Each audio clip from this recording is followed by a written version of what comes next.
let's turn to that. Really good question, Brian. So, by the way, I had a conversation with Peter Navarro. He's the trade and manufacturing czar in the White House. Yeah, we've had him on the show. Peter's a great guy. So not long ago, and he's like a conversation with him is like an oral exam and a PhD oral exam. It's really tough, and he asks really hard questions, which is fine. But he's got the professorial aspect of it, but a really good guy. But I kind of hit him with something he hadn't thought of, and he said, "Yeah, you're right." I said, "You want to end this war? Stop the sanctions, flood the market with oil, get the price down to $30, and Putin will stop the war." Mm. That's how. And Peter said, "Yeah, you're right." Because what are we doing? We're putting on more sanctions. We're raising the price of oil. We're putting more money in Putin's pocket. And so to answer your question, Brian, he can finance the war indefinitely at these high oil prices. 60, 65. It's been up to 90 not that long ago, but 65, 70 or higher, and I think it will go higher for the reasons we're discussing, finances the war, and Putin can continue it indefinitely. If you want to, this is where the geopolitical eggheads don't understand markets, right? If Putin's depending on oil, high-priced oil revenue to finance the war, the way to stop the war is to get the price of oil down to $30, $40. Well, how do you do that? Not with sanctions. Forget it. Take the sanctions. Let Russia pump as much. Let Saudi Arabia pump as much. The U.S. open up the federal lands, open up the Gulf of America, offshore drilling, Alaska, flood the market with oil, get the price down to $30, $40, and then Russia will cave, but not before. So now let's just take that thread a step further. So I talked about, okay, what's Trump going to do on August 8th? What's he going to do when this ultimatum runs out? Well, he could do nothing, in which case he's completely lost credibility. He's embarrassed himself, and he's weakened the United States. They won't do that, but that's kind of one choice. What is he going to do? Well, one thing he could do is increase arms shipments, okay, to Ukraine, because U.S. has been dialing those down. All right, let's talk about that. This has been another one of these narratives, these mainstream media narratives that's false, by the way, since the beginning of the war. The wonder weapons. Okay, so what do? We sent HIMARS precision-guided artillery to Ukraine. It took about a month or less for the Russians to hack the GPS system, so they go off course. They fall into cornfields, right? I mean, you can't, if the precision-guided artillery is guided by GPS, and you can hack the GPS, those missiles are harmless because they don't go anywhere. Okay, so forget the HIMARS. Patriot anti-missile batteries, by the way, they cost $1 billion a piece. $1 billion, and there aren't that many of them in the world, but we gave them 7 or 8. The Russians systematically destroyed every one of them, $7 billion down the drain. How did they do that? What about the Patriot? What about the Golden Dome and the Iron Dome and the Patriot anti-missile system? They can't hit hypersonic missiles. They can't hit cruise missiles. Cruise missiles go about 500, 600 miles an hour. These hypersonic missiles, some of them go 10,000 miles per hour, and the Patriots can't hit them. So what good are your Patriot missile and a Patriot anti-missile defense batteries doing if hypersonic missiles can blow them up, which they are? So send them a few more, waste a couple more $1 billion. By the way, we're stripping our own arsenals of those weapons. And the U.S., we're supposed to have them here in the U.S. to protect, critical infrastructure. We want to give, to the extent we have any, we want to give them to Israel to protect against Iran. And so the latest version was Trump told Germany and the Netherlands, and I think, mainly Germany and the Netherlands, you got to send yours to Ukraine. And they're like, hey, we only got 3 left. Now you're sending 1 to Ukraine. Yes, fine, send them 2 or 3 more. The Russians will blow them up, a couple more billion down the drain. They don't work. Okay, the British Challenger tank, the German Leopard 2 tank, the U.S. Abrams tank, all this armor, Zelensky said, tanks. We sent it to them. By the way, the UK has pretty much stripped their arsenals of what... What if the biggest threat to your investments isn't a recession, inflation, or even geopolitics, but the AI boom itself? Jim Rickards believes millions of investors are chasing artificial intelligence without asking the most important question: what happens if expectations collapse? According to Rickards, Wall Street may be pricing AI for perfection while ignoring the risks that have destroyed every major market bubble in history. In this video, we'll break down why he says investors should start preparing now, what warning signs he's watching, and what this could mean for your portfolio before it's too late.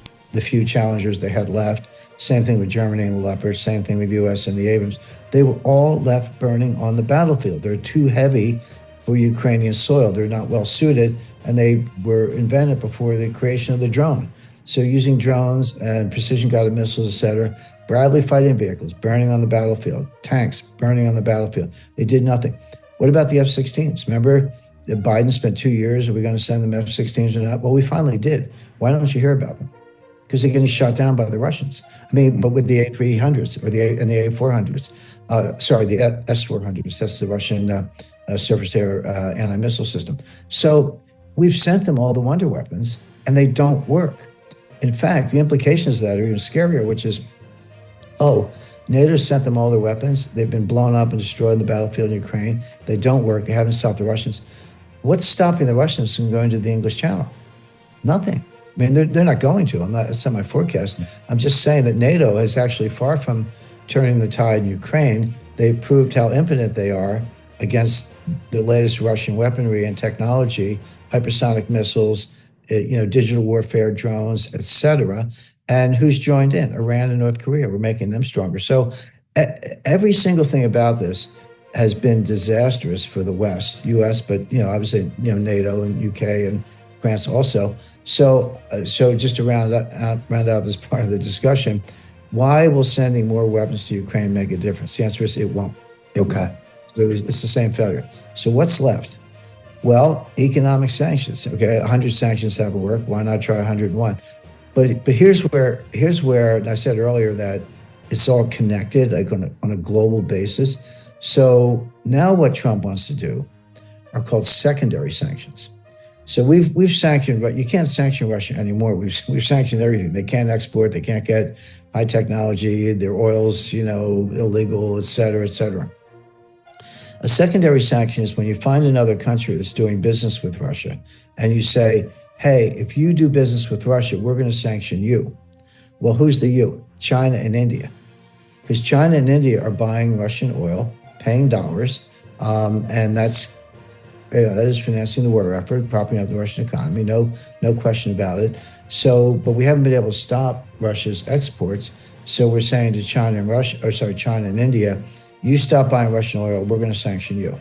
Okay, what's going on right now? The U.S. is in bilateral trade talks with India, and we're in bilateral trade talks with China. Okay, if you're India and China, you're sitting there saying, how can I do a deal with the U.S.? You may be a couple of days away from throwing 200% tariffs on me because I'm buying Russian oil. Why are we quibbling over 50% or 20% tariffs? Why should I do anything with you when I don't know what's coming on Friday? Well, the answer is they won't. So the failure of the Indian and Chinese trade talks so far is not because they don't want to talk or they don't know how to make a deal. Of course they do. It's because they're in the crosshairs of secondary sanctions because they get oil from Russia. And how on earth could you agree to any deal if you don't know that Trump's going to smack you with 200% tariffs the next day?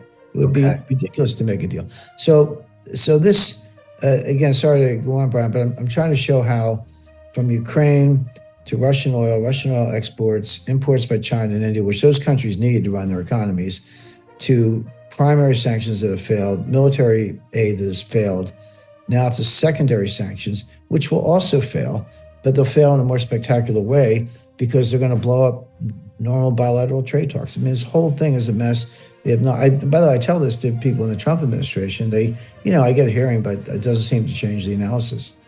That's an incredible breakdown, and now it makes more sense that these talks are sluggish for both China and India. Just a quick question: when you were talking about the military, this highly advanced drone digital army or force, you mentioned, first of all, that nothing's going to stop the Russians from going across the channel, but the intellectual property they're developing, I mean, I've read some of the articles in the journal, which I'm sure don't even do it justice. I mean, that is some scary, dangerous technology. And I'm guessing if you put 1,000 of the high-tech Russian soldiers on American soil, they could probably take out every major leader in the country within 24 hours without the U.S. even knowing what's going on. Now, maybe I'm exaggerating that, but both of these sides, Ukraine and Russia, seem to have extremely advanced digital warfare that I would guess we better all start getting concerned about. Well, Ukraine has extremely advanced digital warfare, which is completely non-indigenous. It's run by the UK and the US. I mean, it just is, with bases in Germany. The other day, Russian special forces landed in a, not really a covert operation, but a commando operation is a better way to put it, west of Odessa. Now, the Russians don't control that part of the coastline. That's still Ukraine. But they sent their special operations team west of Odessa, closer to Romania, to take out a Ukrainian command center. And they captured 2 British officers who have been identified. Every financial bubble begins with a story everyone wants to believe. The internet boom, the housing market, cryptocurrency, and now artificial intelligence. Today, AI is attracting trillions of dollars in investment and pushing stock markets to record highs. But Jim Rickards argues that history may be repeating itself once again. He warns that excessive optimism, soaring valuations, and blind confidence could create the conditions for a painful market correction. If his analysis is correct, the next major financial shock may already be taking shape beneath the surface. Here's why Rickards believes investors should prepare before the crowd realizes what's happening. And an MI6 asset who has not been identified, but two soldiers in uniform and 1 MI6 spy are now Russian prisoners. Wow. So, okay, here we are, World War III. I mean, the U.S. and the UK have been, the French have been denying that we have access there. Of course we do. Of course the CIA has, stations all over the place. Operation centers all over the place. So does MI6. So does the UK military. But all the satellite surveillance, the computer capability, the targeting capability, et cetera, all comes from the US and the UK. They're very good at this. Maybe stuff's getting launched from Ukrainian soil. Maybe some Ukrainians play a hand, but they don't have that indigenous capability. So you say the Ukrainians look fairly sophisticated. You're right. But they're sophisticated because they have the US and the UK behind them. So that's the first. The Russians, on the other hand, have done it completely themselves. They're way ahead of the US. The US doesn't have a hypersonic missile. We don't have one. Now, we're working on it. Okay, a little late. By the way, here's another dirty little secret. The stuff we're sending to Ukraine, and I mentioned HIMARS, F-16s, Bradley fighting vehicles, and a lot else. All that stuff, it's old stuff. It's old stuff. It's first of all, it's 80s technology. So it's 40-year-old technology, and it's coming out of inventory, meaning we're giving them the used car lot. The money, when they say U.S. is spending $200 billion on weapons for Ukraine, what we really mean is we've shipped them, notionally $200 billion worth of used garbage, and we're spending the $200 billion to crank out new stuff for ourselves. But here's the problem. Why would you want a new Patriot anti-missile battery? Why would you want a new Abrams tank? They've already proved that even if they're brand new off the assembly line, the technology is obsolete. We need to start over and rebuild the U.S. military from the bottom up with new technology. We can do it, but it'll take 5 years. So we're just behind the 8 ball for at least the next 5 years. And you're absolutely right. The Russians are way ahead of us in all those respects. When I read those on-the-ground reports, it's like fascinating. It's like a whole brand new kind of warfare where the tanks don't dare get near the front lines. They'll get taken out. Individual soldiers are now getting taken out by drones. It's that cost effective. And like all these tactics have completely reversed. They got the ground-based drones. They've got the ones that don't need radio signals. I mean, it's pretty mind-boggling. You're exactly right. Yeah. Which is one more reason that the Russians are winning. So now getting back to the other side of the ultimatum, Putin's supposed to agree to an unconditional ceasefire. And we talked about how they're winning and why they're winning across the entire front. Not much standing between Russia. I said they could go to the English Channel. They're not going to, but they probably could. But they're at least going to go to the Dnieper River, which kind of runs down the middle of Ukraine. And there's very little to stop them at this point. But so Putin's supposed to agree to an unconditional ceasefire. First of all, that's a fraud because Ukraine will not respect the ceasefire. They'll use the time. If you had it, it's not going to happen, by the way. I should be clear about that. But if it did, Ukraine would use the time, stock up on weapons, rotate the troops, give them some R&R, recruit more, kidnap more 16-year-olds off the street, because that's about what they're doing these days, to continue the fight. So they would not use it in good faith, number one. But number two, show me a winning army in the history of the world that agreed to an unconditional ceasefire. Doesn't happen. The loser will take a ceasefire, or if like I say, if you've been beaten, you'll agree to it. German army at the end of World War I, the armistice. That was not a peace treaty. The peace treaties happened from 1919 to 1922. But what happened in 1918, November 11th, 1918, was an armistice, which is roughly the equivalent of a ceasefire. But the people who agreed to it were the losers, which were the Germans. Same thing here. So yeah, Ukraine will sign up for that because they want to buy time. But why should the Russians? Why would you ever? Okay. All right. So we're going to watch. Probably Trump will do some symbolic things. Putin won't respond, and it'll just be back to business as usual. Well, I wouldn't say symbolic. If you put secondary sanctions on China and India because they're buying Russian oil, and you try to eliminate the Russian ghost fleet of tankers, the Russians will fill a tanker with oil, send it out. They'll turn off their transponders, turn off their GPS, paint the back of the vessel so you don't know where it's from, and it'll meet another vessel at sea, and they'll transship the oil and then send it to China. That's going on. It's going on every day. The other big thing is we're going to cut you out of the insurance market. The Russians are not going to be able to go to Lloyd's of London and get insurance on your transshipment. They don't know much about the insurance business. I mean, first of all, there's something called self-insurance, where you just create a reserve fund. There's offshore insurance, captive insurance. There are a lot of ways of dealing with the insurance side of the equation. So none of this has worked, and none of it's going to work.